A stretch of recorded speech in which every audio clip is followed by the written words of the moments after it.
سیدنا عدی بن حاتم مشہور سخی حاتم طائی کے بیٹے ہیں۔ آپ جلیل القدر صحابی بھی ہیں۔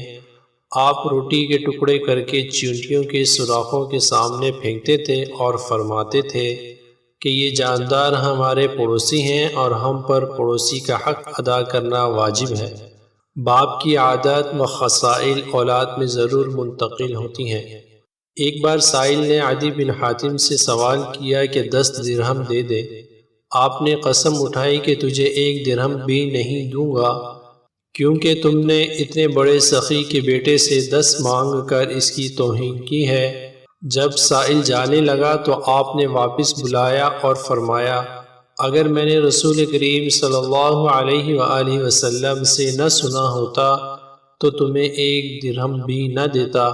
فرمایا، جب تم کسی بات پر قسم کھا لو پھر تمہیں محسوس ہو کہ قسم توڑنی اچھی ہے تو قسم توڑ کر وہ اچھا کام کرو اور کفارہ دو۔ پھر آپ نے سائل کو 10,000 درہم دیے اور قسم کا کفارہ الگ ادا کیا۔ سخاوت مال اور سخاوت نفس وراثت میں بچے کو ملتی ہیں۔ فضیل بن عیاض نے اپنے بیٹے کو دیکھا کہ وہ ترازو کو خوب صاف کر رہا ہے۔ پوچھا، اتنی محنت سے کیوں صاف کر رہے ہو؟ کہنے لگا کہ کہیں ترازو کے تول میں گاہ کو گرد و غبار نہ دیا جائے۔ یہ سن کر ایک آدمی نے بے سختہ کہا کہ بچہ اپنے باپ کا راز ہوتا ہے، یعنی جو صفات و اخلاق باپ میں ہوتے ہیں وہ اولاد میں ضرور آتے ہیں۔ سعید بن مسیب ساری رات عبادت کرتے، ساتھ میں 2-4 سال کا بچہ لیٹا ہوتا۔